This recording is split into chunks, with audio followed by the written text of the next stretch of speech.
Hello, Internet. Today we get hyped about being a nerd. One of the first things I wanted to do was actually define a nerd. According to the Merriam-Webster Dictionary, a nerd is a foolish or contemptible person who lacks social skills or is boringly studious, a single-minded expert in a particular technical field. That's pretty limiting to me, and I think it's garbage overall. A nerd is much more expansive things to me. I think it's a lot simpler than that. A nerd is just simply someone who loves something. There are multiple iterations of nerds, but I think they fall into one of three categories: a collector, an informer, or an enjoyer. And those categories can be a mix of any particular nerd could be part of all three of them. I consider myself to be part of all three of those categories. I do heavily dive into the informer and the collector side of it, but I also am a pretty big hype machine, so I'm much of an enjoyer as well. Enjoyers are really individuals who just love particular topics and they just enjoy those topics. They don't really care about anything else beyond loving that thing. Some of them lovingly refer to themselves as fandom trash, but overall they just jump from one hype train to the next hype train, just enjoying everything they can within the indie nerd community. Informers are, of course, people who look to collect as much details as they can about a particular subject and share that information with as many people as they can. That's one of my favorite things to do. I'll tell just about anything nerdy to anyone willing to listen. Sometimes even if you're not willing to listen, I will go into greater detail than is necessary, but I mean, I can't help it. I love providing information, especially when people are naturally curious regarding it. And the primary one is a collector. A lot of people fall into it. They may not be hardcore collectors. They might just be casual. Whatever it is, they might collect high-end polystone and premium format figures from various different publishers and manufacturers, or they might just collect plushies and they just like Pokemon dolls. So, I mean, it really varies in the ways of collecting. You have Magic the Gathering collectors, you have traditional Nintendo video game collectors. It really doesn't matter what your collection is as long as you collect something. So I think nerds can be marked by all three of those things or any one particular thing. But overall, it affects the philosophy of Just for Nerds in the way that we have a large population of people that are very aware that they're nerds.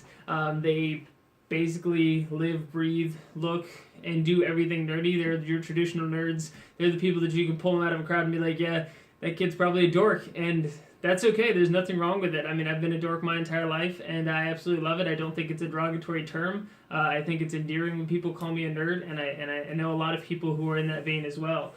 With that being said, there's a lot of people who don't know that they're a nerd or kind of resist the general fabric of being a nerd. Like, they take it as that derogatory meaning that they're socially boring or they're not capable, and I think that's just, I don't think that's particularly fair.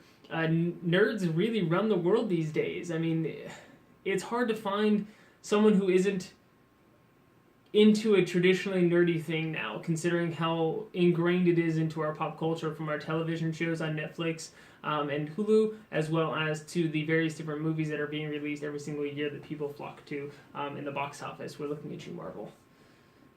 Hype for Guardians of the Galaxy 2, by the way, so looking forward to that. But beyond that, like, it's just a growing population of people who are coming to an understanding and starting to own their nerdiness.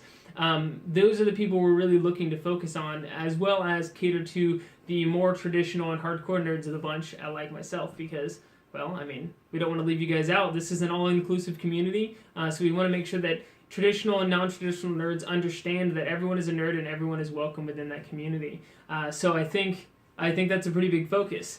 With that being said, there are people who probably won't be so accepting of the philosophy that we have here. They really just won't accept that they're a nerd no matter what. I mean, whether you're a hardcore Cubs fan and you know every statistic for just about every key player that's ever been on the Cubs or any other sports team, whether you like to rebuild engines and you can tell me the modifications and specifications on just about every Honda Civic, like, it doesn't matter. Like, you're a nerd. Like, you geek out about things. Like, you have something that you're exceedingly passionate about, whether it's makeup, cars, video games, Magic the Gathering, comic books, doesn't matter. Like, old movies, it seriously doesn't matter. So I think it's extremely important that everyone understands that they have something that they are nerdy about. and just having a love or a passion for something kind of triggers that nerding. So that's something we want to make sure that everyone is aware of. And there's a growing rift in the nerd community that we're looking to kind of start to fill in and kind of reduce the void, and that's between casuals and elite nerds. And I think it's something that is adding a lot of toxicity into an otherwise happy community, because people are using it as a way of setting themselves above other people. And I don't think that that's a fair thing to go about it. But in regards to casuals versus elite, that's for another show.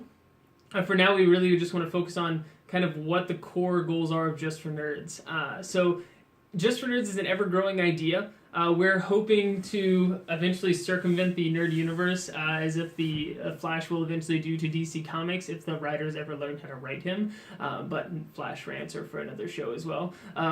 Overall, we are always looking to grow the community. Nerds need other nerds. We need people to geek out with. We need people who are really eager to hear about the things that we're passionate about. Whether someone can say, until the day they die, that they're perfectly fine being lonely and not speaking with anyone else. I know I'm one of those people. I could get away with never talking to anyone ever again, but I always have something that I get really happy and really excited about that I want to share. And luckily I have a venue here with Just for Nerds and YouTube, as well as Twitch and our streaming channels, Facebook, Twitter, whatever. We're on all the social medias now. But the core element is that everyone wants to share that passion. And it's kind of like it's kind of self-feeding. Like it kind of builds on itself. The more people that get interested in your idea, the more hyped you get about it, because that hype kind of feeds back into itself. It's a feedback loop. And I think kind of like the Hulk gets angrier just because he's angry, and he's fighting things because he's angry, so he's getting angrier because he's fighting things. The nerd community does something very similar. We get hyped, and when we share that hype and other people get hyped, then that hype feeds back into it, and that hype begins to grow. And that's a really key element, I think, within Just for Nerds that I'd like to focus on within our community, because we could always use more nerds.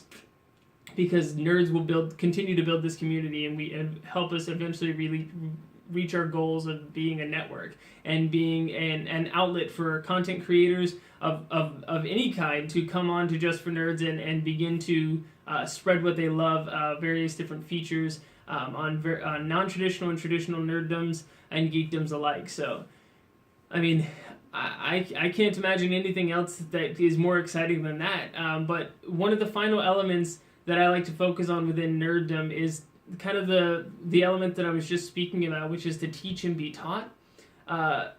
You should always be looking for new things to be passionate about, whether it's within your core category or not. There's always something that you could be learning. You'll never be a 100% expert regarding anything. Like, I can tell you where every single treasure chest in every Final Fantasy I've ever played, but there's always going to be more Final Fantasies being played. Being made, so I'll always have more games to play. I'm never going to be just a 100% expert within Final Fantasy, no matter how many times I play the games, because hopefully they don't ever stop making them. But it's just something that you should be looking forward to. It's always having the willingness to learn about someone else's passion, and kind of taking in that passion and feeding it back to them so that they can see the enjoyment that you're getting just from them speaking to you about what they love. And then it's also the willingness to teach people. I mean, you should be willing and always curious regarding things that you have natural curiosity for, and it's always good to feed into that curiosity. But you also should be willing to teach others. Like, I don't see there's no reason at all to hoard information that you have. There's always reason to share that information and to provide it to others. And I think having that desire is something is very ingrained in the nerd community, is to want to share that information, to want to teach others. So always be willing to learn something, because I think it was Bill Nye who said, everyone you will ever meet knows something you don't. So just keep that in mind, and don't forget to stay nerdy. Thanks.